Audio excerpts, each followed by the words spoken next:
Dam proof ಅತ್ಯುತ್ತಮ ಜಲನಿರೋಧಕವನ್ನು ಮಾತ್ರ ಒದಗಿಸುವುದಿಲ್ಲ, ಬದಲಿಗೆ ಈಗ ನೀವು ಈ ಮೂಲಕ ನಿಮ್ಮ ಮನೆಯ ಮೇಲ್ಛಾವಣಿಯನ್ನು ಸುಂದರ ಹಾಗೂ ಆಕರ್ಷಕವಾಗಿ ಮಾಡಬಹುದು. ಹೇಗೆ ಎಂದು ನೋಡೋಣ. ಸ್ಟೆಪ್ 1. ಮೇಲ್ಮೈ ತಯಾರಿಕೆ. ಮೇಲ್ಛಾವಣಿಗಳು ಮತ್ತು ಪ್ಯಾರಾಪೆಟ್ಗಳು ಬೌಂಡ್ರಿ ಗೋಡೆಗಳಿಂದ ಎಲ್ಲಾ ಮೇಲ್ಮೈ ಧೂಳು ಮತ್ತು ಸ್ವತಂತ್ರ ರಾಡಿಕಲ್ಗಳನ್ನು ಸಂಪೂರ್ಣವಾಗಿ ತೆಗೆದುಹಾಕಿ ಮೇಲ್ಛಾವಣಿಯ ಮೇಲ್ಮೈಯಿಂದ ಹೊರಬರುವ ಕಬ್ಬಿಣದ ಬಾರ್ಗಳು, ಇಟ್ಟಿಗೆಗಳು ಮತ್ತು ಸಿಮೆಂಟ್ ಪ್ಲಾಸ್ಟರ್ನೊಂದಿಗೆ ಚೆನ್ನಾಗಿ ಪ್ಯಾಕ್ ಮಾಡಲ್ಪಟ್ಟಿವೆ. ಹಾನಿಗೊಳಗಾದ ಮೇಲ್ಮೈಗಳನ್ನು ಪಾಲಿಮರೀಕರಿಸಿದ ಸಿಮೆಂಟ್ ಮಾರ್ಟರ್ನೊಂದಿಗೆ ಸರಿಪಡಿಸಿ.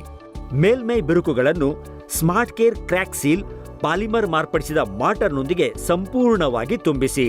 ಡ್ಯಾಮ್ ಪ್ರೂಫ್ ಅನ್ನು ಅನ್ವಯಿಸುವ ಮೊದಲು ಮೇಲ್ಮೈಯಲ್ಲಿ ಯಾವುದೇ ಧೂಳಿನ ಕಣಗಳಿಲ್ಲ ಎಂದು ಖಚಿತಪಡಿಸಿಕೊಳ್ಳಿ. ಸ್ಟೆಪ್ 2. Dam proof application.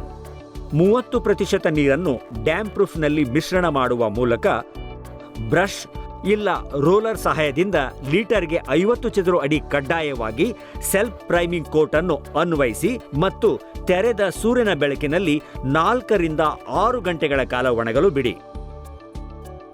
ಈಗ ಡ್ಯಾಮ್ ಪ್ರೂಫ್ನ 2ನೇ ಜಲನಿರೋಧಕ ಕೋಟ್ ಅನ್ನು ನೀರನ್ನು ಸೇರಿಸದೆ ಬ್ರಷ್ ಇಲ್ಲ ರೋಲರ್ ಸಹಾಯದಿಂದ ಪ್ರತಿ ಲೀಟರ್ಗೆ 25 ಚದುರ ಅಡಿ ವಿಸ್ತೀರ್ಣದ ಕಡ್ಡಾಯ ಕವರೇಜ್ನೊಂದಿಗೆ ಅನ್ವಯಿಸಿ ಮತ್ತು ತೆರೆದ ಬಿಸಿಲಿನಲ್ಲಿ 4 ರಿಂದ 6 ಗಂಟೆಗಳ ಕಾಲ ಒಣಗಲು ಬಿಡಿ.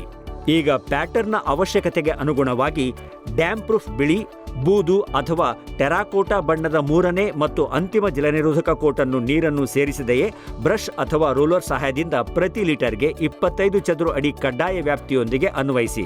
ಇದರಿಂದಾಗಿ ಡ್ಯಾಮ್ ಪ್ರೂಫ್ನ 3 ಕೋಟ್ಗಳಲ್ಲಿ ಪ್ರತಿ ಲೀಟರ್ಗೆ 10 ಚದುರ ಅಡಿಯ ಅಗತ್ಯವಿರುವ ವ್ಯಾಪ್ತಿಯನ್ನು ಅಳವಡಿಸಿಕೊಳ್ಳಿ. ಈಗ ಮೇಲ್ಮೈಯನ್ನು 4 ರಿಂದ 6 ಗಂಟೆಗಳ ಕಾಲ ತೆರೆದ ಬಿಸಿಲಿನಲ್ಲಿ ಸಂಪೂರ್ಣವಾಗಿ ಒಣಗಲು ಅನುಮತಿಸಿ. ಈಗ ನಿಮ್ಮ ಛಾವಣಿ ಮೇಲ್ಮೈ ಸುಂದರವಾದ ಮಾದರಿಗಳನ್ನು ರಚಿಸಲು ಸಿದ್ಧವಾಗಿದೆ. ಮೊದಲ ಮಾದರಿ. ಅಗತ್ಯ ಸಾಮಗ್ರಿಗಳು. ಈಗ ತೋರಿಸಿರುವ ರೀತಿಯಲ್ಲಿ ಛಾವಣಿಯ ಸಂಪೂರ್ಣ ಪ್ರದೇಶವನ್ನು 1.5 × 1.5 ಅಡಿಗಳ ಸಮಾನ ವಿಭಾಗಗಳಾಗಿ ವಿಂಗಡಿಸಿ. ಈಗ ತೋರಿಸಿರುವ ರೀತಿಯಲ್ಲಿ ಮಾಸ್ಕಿಂಗ್ ಟೇಪ್ ಸಹಾಯದಿಂದ ಮೇಲ್ಮೈನ ಸಂಪೂರ್ಣ ಪ್ರದೇಶದ ಮೇಲೆ ಅಂಕುಡೊಂಕಾದ ಮಾದರಿಯನ್ನು ರಚಿಸಿ ಮತ್ತು ಯಾವ ಸಾಲಿನಲ್ಲಿ ಡ್ಯಾಮ್ ಪ್ರೂಫ್ ಟೆರಾಕೋಟಾ ಬಣ್ಣವನ್ನು ಅನ್ವಯಿಸಬೇಕೆಂದು ನೆನಪಿನಲ್ಲಿಡಿ. ಆ ಸಾಲಿನ ಎಲ್ಲಾ ಭಾಗಗಳಲ್ಲಿ ಮಾಸ್ಕಿಂಗ್ ಟೇಪ್ ಅನ್ನು ಭಾಗಗಳ ಹೊರಬದಿಯಲ್ಲಿ ಅಂಟಿಸಿ.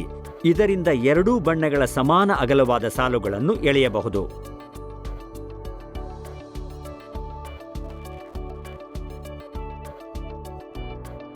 ಈಗ ತೋರಿಸಿರುವ ರೀತಿಯಲ್ಲಿ ಡ್ಯಾಮ್ ಪ್ರೂಫ್ ಟೆರಾಕೋಟಾ ಬಣ್ಣವನ್ನು ನೀರನ್ನು ಸೇರಿಸದೆ ಬ್ರಷ್ ಅಥವಾ ರೋಲರ್ ಕೋಟ್ ಸಹಾಯದಿಂದ ಮೇಲ್ಮೈಯನ್ನು ಗುರುತಿಸಲಾದ ಪ್ರತಿಯೊಂದು ಸಾಲಿನಲ್ಲೂ ಅನ್ವಯಿಸಿ ಮತ್ತು ತೆರೆದ ಬಿಸಿಲಿನಲ್ಲಿ 4 ರಿಂದ 6 ಗಂಟೆಗಳ ಕಾಲ ಒಣಗಲು ಬಿಡಿ.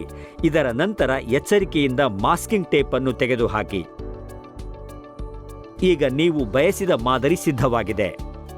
2ನೇ ಮಾದರಿ. ಅಗತ್ಯ ಸಾಮಗ್ರಿಗಳು.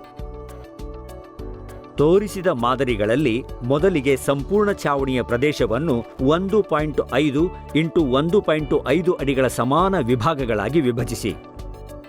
ಈ ಮಾದರಿಯನ್ನು ಪ್ರಾರಂಭಿಸಲು ತೋರಿಸಿರುವಂತೆ ಮೊದಲ ಸಾಲಿನ 2 ಭಾಗಗಳು ಮತ್ತು 2ನೇ ಸಾಲಿನ 2 ಭಾಗಗಳನ್ನು ಸೇರಿಸುವ ಮೂಲಕ ಮಾಸ್ಕಿಂಗ್ ಟೇಪ್ ಸಹಾಯದಿಂದ ಮೇಲ್ಮೈಯಲ್ಲಿ ಅಗತ್ಯವಾದ ಮಾದರಿಯನ್ನು ಮಾಡಿಕೊಳ್ಳಿ ಮತ್ತು ಮುಂದಿನ 4 ವಿಭಾಗಗಳಲ್ಲಿ 90 ಡಿಗ್ರಿಗಳನ್ನು ತಿರುಗಿಸುವ ಮೂಲಕ ಅದೇ ಮಾದರಿಯನ್ನು ಮಾಡಿಕೊಳ್ಳಿ.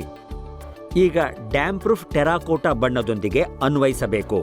ಅವುಗಳನ್ನು ಗುರುತಿಸಿ ಮತ್ತು ಆ ವಿಭಾಗಗಳು ಸಾಲಿನ ಹೊರಭಾಗದಲ್ಲಿ ಮಾಸ್ಕಿಂಗ್ ಟೇಪ್ ಅನ್ನು ಹೊಂದಿವೆ ಎಂದು ಖಚಿತಪಡಿಸಿಕೊಳ್ಳಿ. ಬಣ್ಣದ ಏಕರೂಪದ ತ್ರಿಕೋನ ಮಾದರಿಯನ್ನು ಮಾಡಿಕೊಳ್ಳಬಹುದು. ಅದೇ ರೀತಿ ಮಾಸ್ಕಿಂಗ್ ಟೇಪ್ ಸಹಾಯದಿಂದ ಎಲ್ಲಾ ಮೇಲ್ಮೈ ಮಾದರಿಯನ್ನು ಮಾಡಿಕೊಳ್ಳಿ.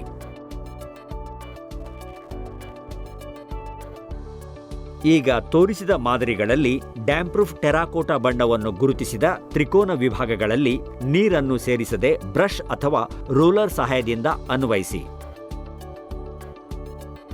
ಮತ್ತು 4 ರಿಂದ 6 ಗಂಟೆಗಳ ಕಾಲ ಒಣಗಲು ಬಿಡಿ. ನಂತರ ಮಾಸ್ಕಿಂಗ್ ಟೇಪ್ ಅನ್ನು ಎಚ್ಚರಿಕೆಯಿಂದ ತೆಗೆದುಹಾಕಿ. ಈಗ ನೀವು ಬಯಸಿದ ಮಾದರಿ ಸಿದ್ಧವಾಗಿದೆ. 3ನೇ ಮಾದರಿ. ಅಗತ್ಯ ಸಾಮಗ್ರಿಗಳು. ಮೊದಲಿಗೆ ಸಂಪೂರ್ಣ ಛಾವಣಿಯ ಪ್ರದೇಶವನ್ನು 1.5 × 1.5 ಅಡಿಗಳ ಸಮಾನ ವಿಭಾಗಗಳಾಗಿ ವಿಭಜಿಸಿ. ಈ ಮಾದರಿಯನ್ನು ಪ್ರಾರಂಭಿಸಲು ತೋರಿಸುವಂತೆ ಮೊದಲ ಸಾಲಿನ 2 ಭಾಗಗಳು ಮತ್ತು ಎರಡನೇ ಸಾಲಿನ 2 ಭಾಗಗಳನ್ನು ಸೇರಿಸುವ ಮೂಲಕ ಮಾಸ್ಕಿಂಗ್ ಟೇಪ್ ಸಹಾಯದಿಂದ ಮೇಲ್ಮೈಯಲ್ಲಿ ಅಗತ್ಯವಾದ ಮಾದರಿಯನ್ನು ಮಾಡಿಕೊಳ್ಳಿ. ಇದರಿಂದ ಗಾಳಿಪಟದಂತಹ ಆಕಾರ ರೂಪುಗೊಳ್ಳುತ್ತದೆ. ಈಗ ಅದೇ ರೀತಿಯಲ್ಲಿ ಮಾಸ್ಕಿಂಗ್ ಟೇಪ್ ಸಹಾಯದಿಂದ ಸಂಪೂರ್ಣ ಮೇಲ್ಮೈಯಲ್ಲಿ ಮಾದರಿಯನ್ನು ಮಾಡಿಕೊಳ್ಳಿ.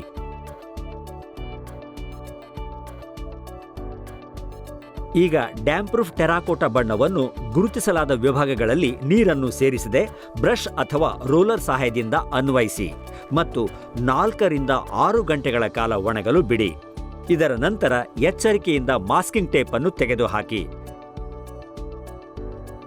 ಈಗ ನೀವು ಬಯಸಿದ ಮಾದರಿ ಸಿದ್ಧವಾಗಿದೆ.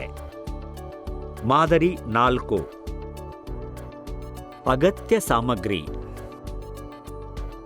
ಮೊದಲಿಗೆ ಸಂಪೂರ್ಣ ಛಾವಣಿಯ ಪ್ರದೇಶವನ್ನು 1.5 × 1.5 ಅಡಿಗಳ ಸಮಾನ ವಿಭಾಗಗಳಾಗಿ ವಿಭಜಿಸಿ.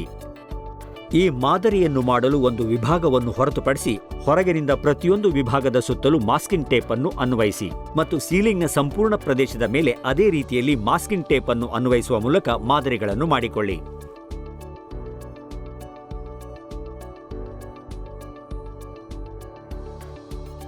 ಈಗ ಡ್ಯಾಮ್ ಪ್ರೂಫ್ ಟೆರಾಕೋಟಾ ಬಣ್ಣವನ್ನು ನೀರನ್ನು ಸೇರಿಸದೆಯೇ ಬ್ರಷ್ ಅಥವಾ ರೋಲರ್ ಸಹಾಯದಿಂದ ಗುರುತಿಸಲಾದ ಎಲ್ಲಾ ವಿಭಾಗಗಳ ಮೇಲ್ಮೈಯಲ್ಲಿ ಅನ್ವಯಿಸಿ.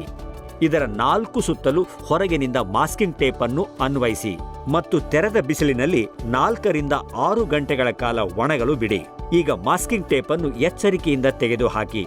ನೀವು ಬಯಸಿದ ಮಾದರಿಯು ಈಗ ಸಿದ್ಧವಾಗಿದೆ.